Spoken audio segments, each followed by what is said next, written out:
Je m'appelle Jérémy, je suis pasteur dans cette église et je le dis non pas pour ceux qui sont de l'église Momentum et qui me connaissent, mais je le dis pour les gens qui sont peut-être de passage et qui espéraient tellement avoir le Patrice Martorano, le pasteur de l'église Momentum, en live, prêcher un des super messages comme il a l'habitude. Mais je compte sur l'église Momentum pour dire amen dans quelques instants, ça va être bon le message.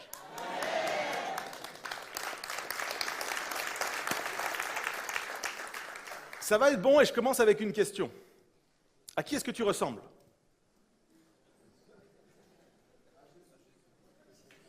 On va voir. Ultimement, c'est là qu'on s'en va.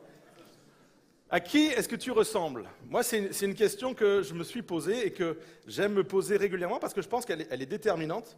Et puis, quand j'étais jeune, moi, j'ai toujours entendu, enfant, Jérémy, qu'est-ce que tu ressembles à ton père? Tu ressembles à ton papa, c'est juste incroyable. Tout le monde disait ça, tout le monde disait, tu as les mêmes traits que lui, tu parles comme lui, pour ceux qui me connaissent, hélas, tu as le même humour que lui, etc. Et j'ai toujours entendu ça, mais moi je ne le comprenais pas parce que j'étais petit et lui était grand. Lui, il avait une barbe, au moment où moi je l'ai connu, il avait une barbe, et moi, je n'avais pas de barbe. Il était fort, j'étais fin comme une crevette, j'étais musclé comme une crevette. Et puis, non, je ne lui ressemble pas. Et puis, un jour, j'ai dû me rendre à l'évidence. J'ai vu une photo de lui à 20 ans, et j'avais à peu près cet âge-là. Et ça a donné l'image suivante. Et je me suis dit, c'est vrai. Et là, il y a un truc quand même. Il ne peut pas me mentir, c'est mon père. Et il faut se rendre à l'évidence. Je ne suis pas qualifié pour vous donner un cours de biologie, mais nous ressemblons à nos parents parce que nous ressemblons à ceux qui nous ont engendrés. On reçoit, j'ai reçu de mon père les cheveux, j'ai reçu des traits de visage, etc., etc. Et c'est juste de l'ADN, c'est de la biologie. C'est normal, tout est normal. Je ressemble à celui qui m'a engendré. Si vous comparez l'ADN de mes parents et le mien, il y a des choses en commun. Si on faisait un test ADN, c'est sûr, on dirait oui, cet enfant-là est le fils de telle et telle personne. Et puis, ils m'ont communiqué également des traits de caractère. J'ai grandi, j'ai évolué dans une maison, j'ai été façonné par des habitudes, des façons de penser, des croyances. Et ils m'ont communiqué des éléments de leur caractère, et je ne vous dirai pas lesquels. Et j'ai grandi, je suis arrivé à l'adolescence, et je suis devenu fan incontesté d'un guitariste de hard rock. Je n'étais pas chrétien à l'époque, bien évidemment, ne me jetez pas de pierre. Et j'ai adopté des codes à lui. J'ai étudié comment il jouait. Il m'a, entre guillemets, appris à jouer à travers les vidéos, à travers ce que je pouvais comprendre. J'ai commencé à adopter des attitudes et même des postures en jouant. Vous n'allez plus jamais regarder le guitariste de la même manière maintenant. Mais j'ai adopté. Et mon point est le suivant. Nous ressemblons à celui qui nous a engendrés et à celui que nous regardons. Est-ce que vous êtes d'accord avec ce principe? Et peut-être que ce principe vous effraie parce que la personne qui vous a engendré n'est pas une bonne personne. Peut-être que la personne qui vous a engendré, c'est une personne qui est mauvaise, qui vous a trahi, blessé, abandonné, qui a abusé de vous, qui a été une source de déception et de tourment et qui peut-être l'est encore aujourd'hui. Et vous dites non, moi je ne veux pas ressembler, je ne peux pas ressembler, je suis pas d'accord dans le fait de ressembler à celui ou celle qui m'a engendré. La bonne nouvelle, que tu sois né dans une bonne famille, que ton papa soit super comme le mien ou que tu n'aies pas eu un papa super comme le mien, j'ai une bonne nouvelle et on va le lire ensemble. Ça se trouve dans l'évangile de Jean au chapitre 1er. Voilà ce que l'on peut lire. Au commencement était celui qui était la parole de Dieu. Il était avec Dieu. Il était lui-même Dieu. Au commencement, il était avec Dieu. Tout a été créé par lui. Rien de ce qui n'a été créé sans lui. En lui résidait la vie et cette vie était la lumière des hommes. Verset 11. Il est venu chez lui et les siens ne l'ont pas accueilli. Certains pourtant l'ont accueilli. Ils ont cru en lui. Et à tout cela, il a accordé le privilège de devenir enfant de Dieu. Ce n'est pas par une naissance naturelle, ni sous l'impulsion d'un désir, ou encore par la volonté d'un homme qu'ils le sont devenus, mais c'est par la volonté de Dieu qu'ils sont nés. Est-ce qu'il y a ce matin, je repose la question, des enfants de Dieu qui disent « Oui, je suis un enfant de Dieu, j'ai été engendré et j'ai le privilège d'être fils, fille du Dieu vivant ». Est-ce qu'il y en a ce matin? Est-ce qu'il y en a qui sont fiers d'être enfants de Dieu ce matin? Ceux qui ne le sont pas, ceux qui peut-être au milieu de nous ne le sont pas encore, tu as la possibilité de le devenir. Si tu ressembles physiquement à ton père, c'est une chose, mais ce matin, j'aimerais nous amener les uns les autres à réaliser et à considérer que nous ressemblons à celui qui nous a engendrés spirituellement. Nous ressemblons à Jésus. Et nous avons la possibilité, l'immense privilège d'avoir un modèle qui est parfait sur lequel on peut mettre les yeux. Pendant des années, j'ai mis mes yeux sur un modèle de guitariste et puis ça a servi à certaines choses, etc., etc. Mais ça n'a pas changé ma vie du tout. ça n'a pas bâti des choses en moi. Ça a construit une façon de jouer de la guitare, mais ça n'a pas bâti une identité d'homme. Et le jour où j'ai accepté Christ, le jour où j'ai posé mes yeux sur Jésus, et où j'ai commencé à revoir, à considérer qui est Jésus, alors j'ai eu un modèle parfait. Nous ressemblons à celui qui nous a engendrés et à celui que nous regardons. Tu as été engendré spirituellement par Dieu et tu peux ressembler à Jésus. Quel privilège extraordinaire. Alors pour ça, pour pouvoir vivre cette réalité-là, pour le fait de pouvoir entrer pleinement dans le plan de Dieu, nous pouvons devenir enfants de celui qui a tout créé, de celui qui dit un mot et la chose arrive, de celui qui tient le monde dans ses mains, de celui qui il est l'Éternel qui combat pour nous, il est l'Éternel qui nous guérit, il est celui qui nous porte, il est celui qui est fidèle, il est celui qui est disponible, il est celui qui est présent, il est celui qui se donne, il est celui qui nous aime d'un amour incommensurable, qui est un amour inconditionnel, d'un amour qu'on ne peut contenir. Nous sommes enfants de cette personne-là. Si ce n'est pas ton cas, je prie qu'à la fin de ce message, le seul désir de ta vie soit de ressembler et de devenir enfant de Dieu. Alors pour ça, par où commencer? Il nous faut premièrement naître de nouveau. Qu'est-ce que ça veut dire? Un jour, un homme va se présenter à Jésus, puis il est tout embrouillé. C'est un homme qui croit en Dieu. Mais c'est un homme qui, au contact de Jésus, il réalise que c'est bizarre. Je crois en Dieu, mais les gens qui sont au contact de Jésus, ils vivent une dimension qui est plus grande. Leur vie est changée. Leur vie est totalement transformée. Ils avaient tel type de trait de caractère, ils ressemblaient à tel type de personne, et maintenant, au contact de Jésus, leur vie change et c'est mieux. Qu'est-ce qui se passe? Je veux savoir. Et cet homme-là va aller voir Jésus. Et on va lire un petit peu l'entretien que cet homme-là a eu avec Jésus. Jésus lui répondit, en vérité, je te le dis, à moins de naître de nouveau, personne ne peut voir le royaume de Dieu. Nicodème lui dit, mais comment un homme peut-il naître quand il est vieux? Peut-il une seconde fois entrer dans le ventre de sa mère et naître? Jésus répondit, en vérité, je te le dis, à moins de naître d'eau et d'esprit, on ne peut entrer dans le royaume de Dieu. Ce qui est né de parents humains est humain, et ce qui est né de l'esprit est esprit. Et au verset 16, en effet, Dieu a tellement aimé le monde qu'il a donné son Fils unique, afin que quiconque croit en lui ne périsse pas, mais qu'il ait la vie éternelle. J'aimerais vous expliquer cette expression bizarre. Et en fait, cette expression, elle vient confronter un homme qui croit à l'existence de Dieu. Et en fait, sa question, c'est, est-ce que moi qui crois à l'existence de Dieu, ça m'ouvre les portes du royaume? Parce que visiblement, le Jésus qui change des vies, lui, il vient du royaume de Dieu. Lui, il connaît le chemin. Lui, il y était. Et est-ce que cet homme-là peut me confirmer que simplement le fait que je crois en Dieu m'ouvre les portes du royaume? Et Jésus va poser un point qui est fondamental, que nous devons réaliser. C'est comme le fondement de notre foi. Il nous faut naître de nouveau. Qu'est-ce que ça veut dire? C'est quoi? Je retourne dans le ventre de ma maman? Non, il faut naître d'esprit, d'eau et d'esprit. Qu'est-ce que ça veut dire cette affaire-là? D'un côté, il y a l'être humain. Toi, moi, les hommes, les femmes, les blancs, les noirs, les riches, les pauvres, les grands, les petits, tout le monde. Et notre capacité naturelle à faire le mal, à trahir, à mentir, à voler, à être adultère, à ne pas tenir nos engagements, à parler mal, à mal réagir, à jalouser, à calomnier, à penser du mal, à être vivant dans toutes sortes de peurs. Ça, c'est notre penchant naturel. On a une capacité naturelle à faire le mal. La Bible nous dit que tous ont fait le mal, tous ont péché, tous un jour ont manqué le but. Et de l'autre côté, il y a un Dieu qui est 3 fois saint. Il est vivant, il est puissant, il est amour et il est justice. Et la justice appelle un châtiment pour ceux qui font le mal. D'un côté, il y a Dieu qui est juste, qui est amour, mais qui est juste. Et de l'autre côté, il y a la race humaine qui est naturellement enclin à faire le mal. Et la justice de Dieu est supposée corriger, est supposée faire tomber un châtiment sur ceux qui font le mal. Seulement Dieu, je l'ai dit, il est amour. Il n'est pas seulement justice, il est amour. Et Jésus, son Fils, a dit, attends Père, je vais tout quitter, cet environnement parfait de sainteté, je vais tout quitter et je vais aller vivre avec eux. Je vais me tenir avec eux. Je vais vivre les mêmes choses que eux. Je vais tout traverser. Et je vais porter sur moi, je vais me charger littéralement de la condamnation qui est supposée tomber sur eux. Et je vais mourir pour payer pour leurs fautes. C'est exactement ce qui s'est passé dans l'Évangile. Et alors que Jésus fait ça, alors qu'il porte sur lui nos fautes, il paye la dette que nous avions envers Dieu. Et Jésus explique à Nicodème la chose suivante. Si tu crois à ça, c'est à ça qu'il faut que tu crois.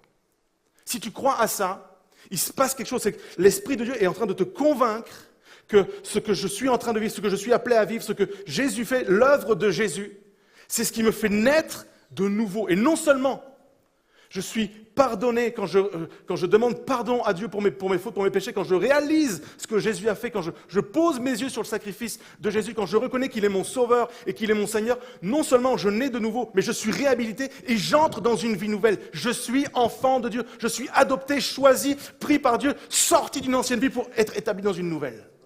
C'est ça la nouvelle naissance. C'est ça naître d'esprit. C'est quand l'Esprit de Dieu vient me convaincre que oui, c'est vrai, c'est exactement ça. Je le crois à ça. Je ne crois pas seulement que Dieu existe quelque part lointain, puis il n'est pas disponible. Je crois que Dieu, et c'est ce Dieu-là, il est le Dieu qui s'est fait homme, qui nous a aimés au point de donner sa vie pour nous.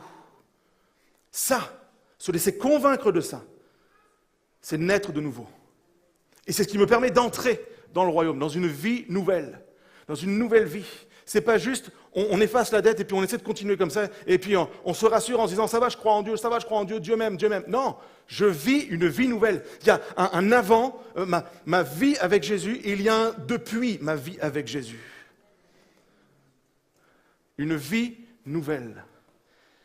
Une nouvelle naissance pour une vie nouvelle. J'ai noté ceci, croire que Dieu existe est une chose, mais être son fils ou sa fille est tellement plus puissant. Tellement plus puissant. Nicodème, c'était un chef religieux. Le gars, il croyait vraiment, vraiment, vraiment fort en Dieu. Il faisait plein de choses même pour Dieu. Et Jésus lui dit, il ne crache pas là-dessus. Il lui dit, il te manque quelque chose. Il te manque de reconnaître qu'en l'état, tu ne peux pas entrer dans le royaume. Ça nécessite de reconnaître ce que je vais accomplir, ce que j'ai accompli à la croix. Je ne peux pas vivre, les amis, en deçà de ce standard. Je ne veux pas vivre autrement qu'en enfant de Dieu. Qu'est-ce que ça veut dire être enfant de Dieu? C'est quoi vivre une vie nouvelle? C'est quoi accéder à cette nouvelle vie? Il y a les standards de notre monde et nous ressemblons aux gens de notre génération. Nous sommes comme les gens de notre génération. Mais nous sommes enfants de Dieu. Il y a les standards de ce monde et il y a les standards du royaume. Et un enfant de Dieu vit avec les standards du royaume. Les standards du royaume sont extrêmement meilleurs que les standards de notre monde. C'est pourquoi, deuxièmement, dans la ressemblance, nous sommes appelés à cultiver notre différence. Jésus a dit ceci, nous sommes dans ce monde, nous vivons dans ce monde, mais nous ne sommes plus de ce monde. Ce qui veut dire que nous sommes appelés à cultiver, à vivre quelque chose qui est différent des autres, à vivre différemment des autres. On fait face aux mêmes situations, aux mêmes tentations, aux mêmes épreuves. La Bible dit, il pleut sur les bons et sur les méchants. On vit sur terre, on vit dans le même monde que les autres. Mais notre façon d'appréhender la vie et de vivre ce que nous vivons à chaque jour est différent des gens de ce monde. Il y a un passage méconnu dans la Bible qui illustre ce point. Il est caché entre plein de versets, puis on va le lire ce matin. Vous allez comprendre de quoi il est question. Nombre 15, verset 37. L'Éternel dit à Moïse, « Parle aux enfants d'Israël. Et dis-leur qu'ils se fassent de génération en génération une frange au bord de leurs vêtements et qu'ils mettent un cordon bleu sur cette frange du bord de leurs vêtements. Quand vous aurez cette frange, vous la regarderez et vous vous souviendrez de tous les commandements de l'Éternel pour les mettre en pratique. Et vous ne suivrez pas les désirs de vos cœurs et de vos yeux pour vous laisser entraîner à l'infidélité. Vous vous souviendrez ainsi de mes commandements et vous les mettrez en pratique. Vous serez saints pour votre Dieu. Je suis l'Éternel, votre Dieu, qui vous ai fait sortir du pays d'Égypte pour être votre Dieu. Je suis l'Éternel, votre Dieu. » Ce texte met en évidence, met à la lumière des principes de ressemblance et de différence. De quoi il est question? Il est question de la vie normale. Il est question de s'habiller.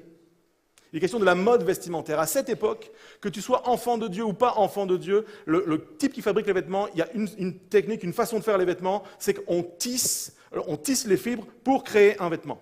Ça, c'est commun à tout le monde. Et Dieu dit dans ce commun à tout le monde, je veux qu'il y ait une différence. Vous allez greffer un cordon de couleur bleue. Vous allez tisser à la fin de cette frange qui termine le vêtement, vous allez y mettre un cordon de couleur bleue. Pourquoi? Pourquoi Dieu demande ça? Parce que le désir de Dieu n'est pas que le monde voit une différence, mais que nous nous souvenions de qui il est pour nous. L'objectif de Dieu n'était pas que le peuple de Dieu lance une mode, une mode vestimentaire. Ce sera bleu cette année. Pas du tout. Le cœur de Dieu est le suivant. Je veux que dans ta vie de tous les jours, tu affiches, tu vives une différence. Non pas pour les autres seulement, mais pour que tu te souviennes de où je t'ai tiré. Pour que tu réalises ce qui s'est passé. Et le choix de la couleur est extrêmement pertinent. Pour nous, si on aime le bleu, on se dit « Ah, c'est cool, bleu. Oh, j'aurais préféré rouge. J'aurais préféré vert. » En fait, les choix de Dieu ont un sens. Dieu ne fait pas les choses comme ça au hasard. Le bleu dans la Bible représente deux choses. Il nous parle à la fois de la mer, de cette mer qui vient de s'ouvrir, le peuple est passé à travers, ils ont vu la main de Dieu, la mer qui s'ouvre, eux qui passent à travers, les Égyptiens leur poursuivant, être engloutis par la mer, et littéralement, le bleu a été l'objet de leur salut.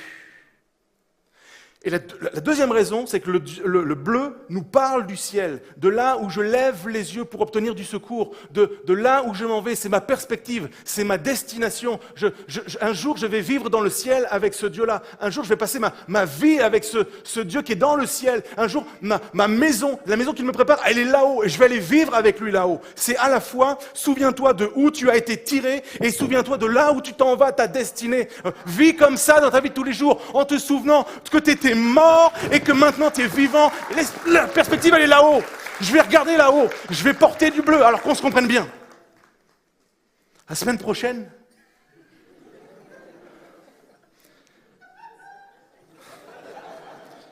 t'as bien résumé. Il n'y a personne qui vient habillé en bleu. On réserve ça aux Marseillais. La pensée est la suivante. Dans ta vie de tous les jours, Brian, tu peux rester avec ta chemise bleue. Il y en a un qui s'affole à l'avant, il dit, je peux plus. Non, garde-la. La pensée est la suivante. Dans ma vie de tous les jours, je vis comme un enfant de Dieu. Je choisis le bien. Je marche dans l'intégrité. J'accomplis des exploits. Je me tiens dans la victoire. Je suis un adorateur, une adoratrice du Dieu vivant. Je choisis d'être fidèle à mon époux, à mon épouse. Je choisis d'être un modèle pour ma génération et pour mes enfants.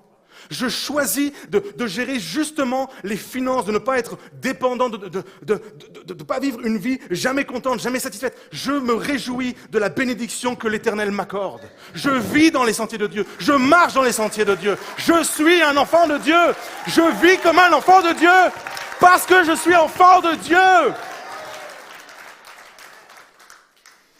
Souviens-toi de là où tu as été tiré et de ta destinée. C'est ça qui nous fait vivre la différence. C'est ça qui fait qu'on traverse la vie avec un objectif, une perspective qui est différente. Un enfant de Dieu, j'ai noté ça, vit comme un enfant de Dieu. Un enfant de Dieu se souvient de là où il a été tiré et il regarde à sa destination. C'est pourquoi, troisièmement, si j'ai besoin de ce modèle, si je suis parfois en proie à toutes sortes de failles, de tensions, de tentations, de dire « mais j'arrive pas, j'entends ce message, je veux ce message, je prie pour ce message, je veux que ça devienne une réalité, mais j'arrive pas concrètement. Comment je peux faire ?» Mets tes yeux sur Jésus. Mets tes yeux sur Jésus. C'est le modèle par excellence. Et je dois vous dire, je vais vous confesser ma peine. J'ai un souci avec le modèle qui est Jésus.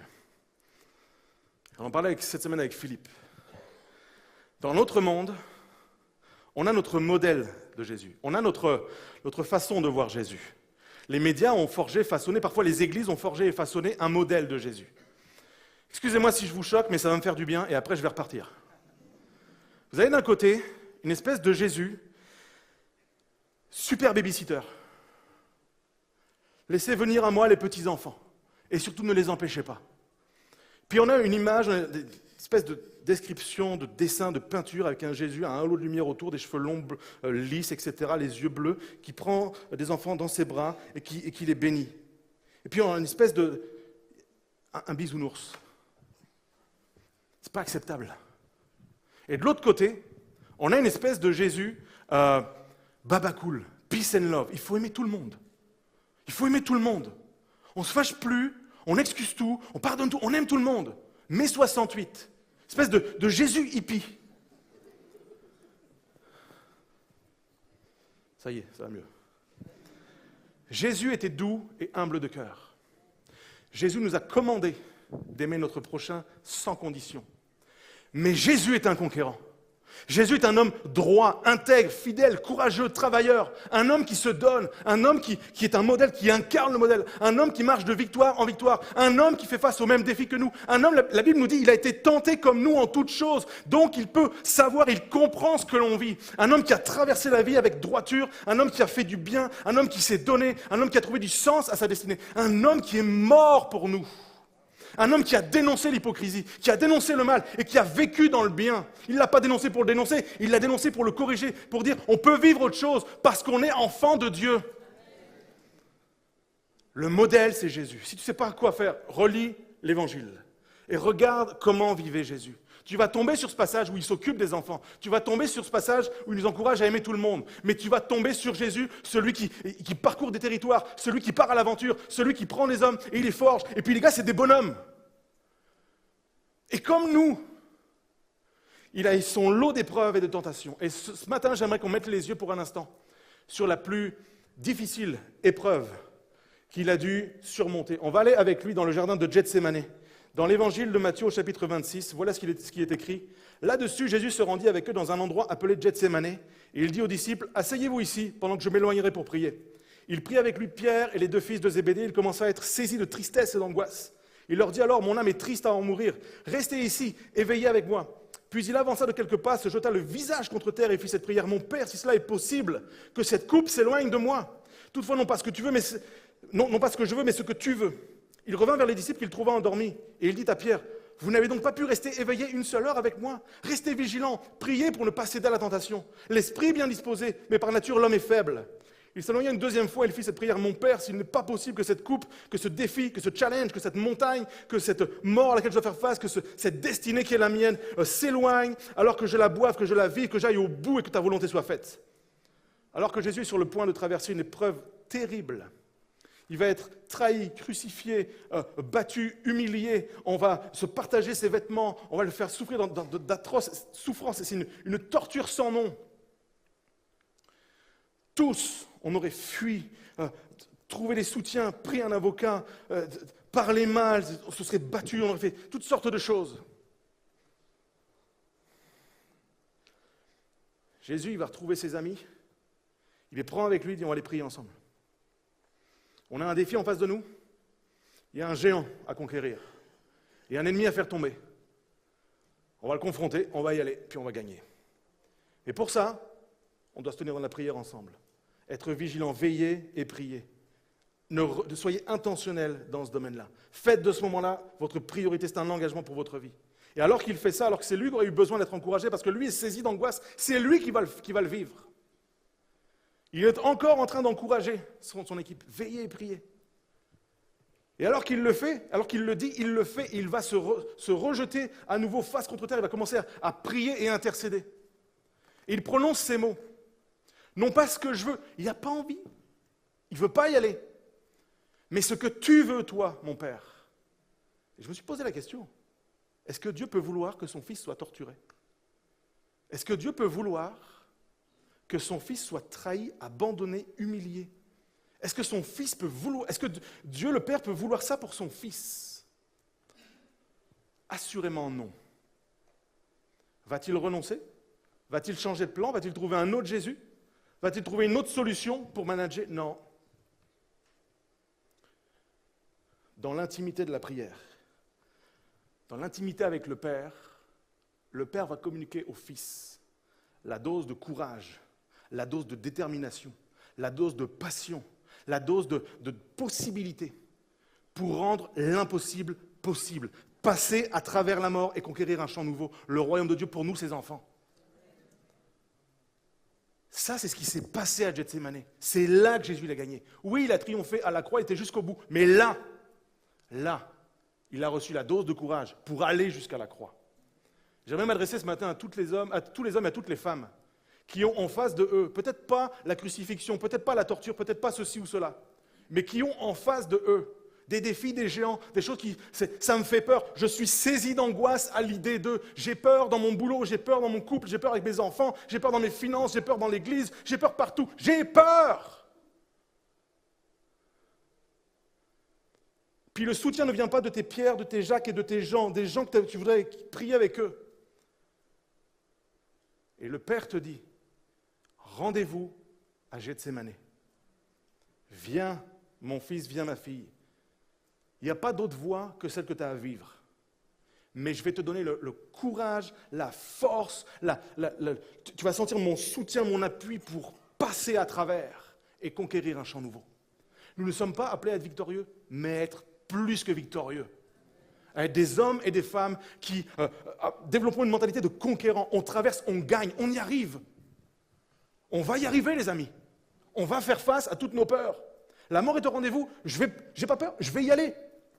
J'ai noté quand la peur de vivre comme un enfant de Dieu me saisit, comme Jésus, je cours dans la présence de Dieu pour recevoir force et courage. Pourquoi? La peur n'aura pas le dernier mot, je le refuse.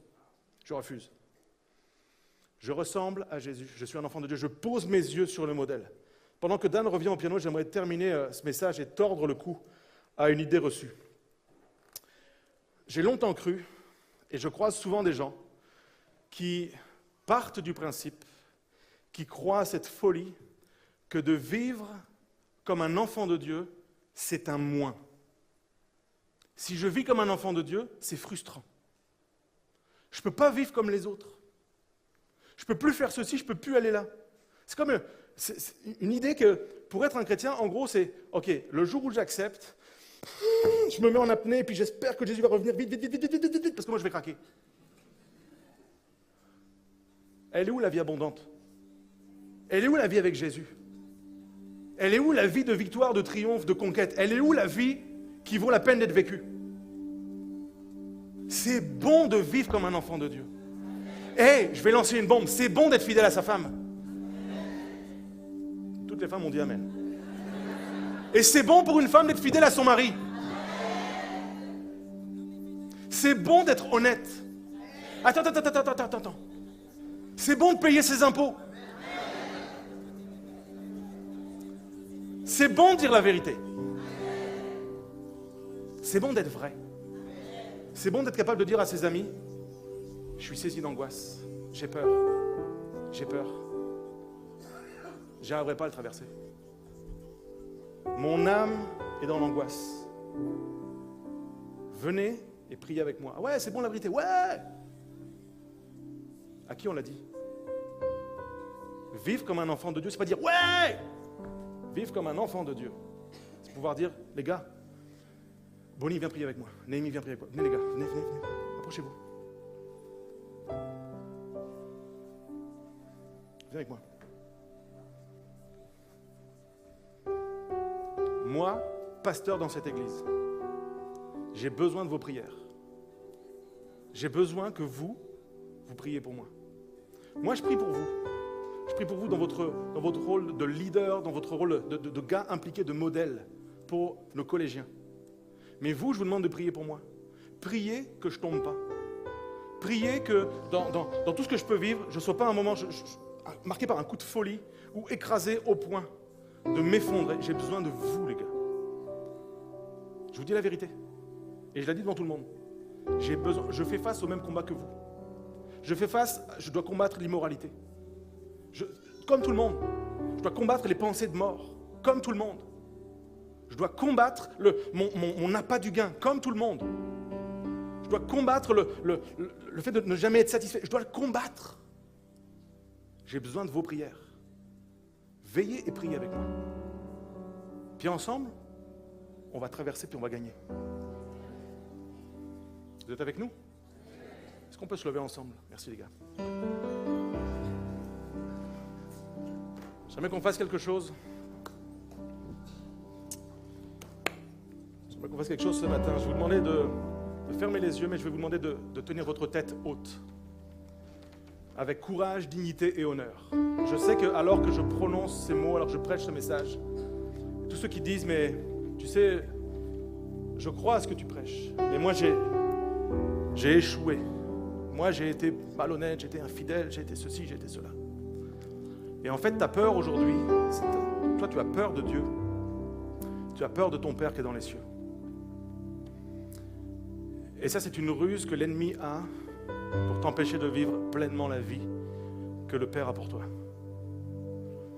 Jésus, alors qu'il est sur le bord de faire demi-tour, il s'est jeté dans la présence de Dieu. Peut-être que toi, tu es sur le bord de faire n'importe quoi. Peut-être que tu as déjà fait n'importe quoi. Il y a un rendez-vous à Gethsémane. Il y a un rendez-vous dans l'intimité avec le Père. Il y a un rendez-vous pour des enfants. C'est sûr que si tu n'es pas le fils ou la fille de Dieu, ce rendez-vous légitimement te fait peur. Et ce matin, tu vas avoir la possibilité de devenir enfant de Dieu. Mais si tu l'es déjà et que tu vis avec de la peur, il y a quelque chose qui ne marche pas. C'est l'ennemi qui te tient. Et j'aimerais que tu casses ce mensonge. Je veux, par la foi et par l'autorité dans le nom de Jésus, briser ce mensonge dans ta vie. Tu n'as pas à avoir peur de Dieu ton Père. Tu n'as pas à avoir peur de Dieu ton Père. Ton Père t'aime. Tu n'as pas à vivre esclave de cette peur. Le Père qui est dans les cieux et qui a fait de toi son fils, sa fille, qui t'a adopté, qui a fait de toi son enfant, ce Père-là, il t'aime. Il t'aime tellement qu'il était capable de donner son fils pour que toi tu vives. Marche en nouveauté de vie. Entre dans cette vie-là. Affiche la différence. N'aie pas peur de vivre différemment de ceux qui sont autour de toi. C'est pas seulement pour eux, c'est pour toi. C'est pour que tu te souviennes que tu es enfant de Dieu. Alors ce matin, j'aimerais que si tu veux entrer dans cette vie-là, si tu veux le dire à Dieu, c'est tout à fait symbolique. Mais comme un enfant le ferait face à son Père, je te demande de lever tes mains vers Dieu. Comme en signe d'abandon, Seigneur, tu es mon Père. Pas seulement mon Dieu, tu es mon Dieu, mais tu es mon Père. Je suis ton enfant et j'abandonne mes peurs. Je relâche mes peurs. Tu sais comme je suis, je ne peux pas te mentir, mais je sais que tu m'aimes et que tu vas me donner la force de traverser, le courage, la détermination, la passion pour marcher de victoire en victoire, pour être plus que victorieux. Seigneur, je veux être vrai. Je veux être vrai dans mes rapports avec les autres. Je veux être vrai avec mon couple. Je veux être vrai avec mes enfants. Je veux être vrai dans mon travail. Je vais être vrai. Je vais marcher et vivre comme un enfant de Dieu parce que je suis un enfant de Dieu. S'il y a des gens, ce matin, vous êtes là, puis vous n'êtes pas enfant de Dieu. Vous n'avez jamais reconnu Jésus-Christ comme votre Sauveur, votre Seigneur. Vous n'avez jamais dit, c'est vrai, je suis pécheur et j'ai besoin que Jésus vienne dans ma vie pour me sauver et me donner cet accès à cette vie nouvelle. J'aimerais ce matin prier pour vous. J'invite tout le monde à baisser ses mains maintenant. Et si une personne qui dit, j'ai besoin, moi, aujourd'hui, de devenir enfant de Dieu, je crois et je veux vivre comme un enfant de Dieu, je veux naître de nouveau, je veux partir dans cette vie-là. Le Saint-Esprit m'a convaincu ce matin, c'est pour moi, c'est maintenant. Lève ta main à ta place, là où tu es, les yeux sont fermés, je vais prier pour toi. Ouais, je te vois monsieur, je te vois madame, je te vois madame. Oui monsieur, je te vois. Oui au fond, jeune homme, je te vois. Oui madame au fond, je te vois, tu peux baisser ta main. Je te vois monsieur. Seigneur, je veux te prier pour les hommes, les femmes là maintenant, dans ce lieu qui te donne leur vie. Je te prie Père que tu les conduises dans les sentiers de la justice. Je vais t'inviter à répéter cette prière avec moi, je demande à toute l'église de la répéter maintenant. Seigneur Jésus, je te donne ma vie. Je reconnais que je suis pécheur et que j'ai besoin de toi. Jésus, tu deviens aujourd'hui mon Sauveur et mon Seigneur. Je suis enfant de Dieu. Merci Jésus. Amen. Seigneur, merci pour ce qui prend place. Merci mon Jésus pour ce qui prend place.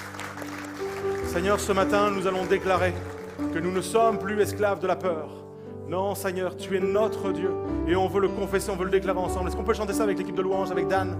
Seigneur, nous sommes tes enfants, tu nous donnes le courage de traverser. Sois béni, mon Sauveur, Jésus. Tu m'as ébloui par tes mélodies, tu m'entoures d'un chant d'amour,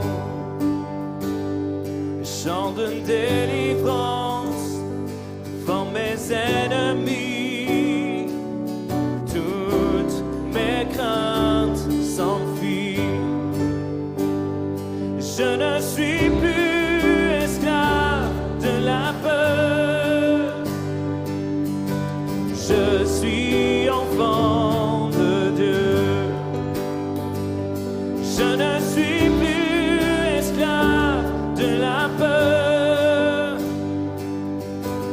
je suis enfant de Dieu.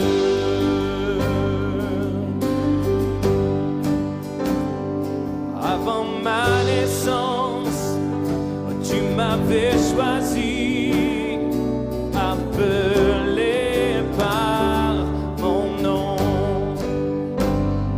Tu m'as adopté, je suis de ta famille.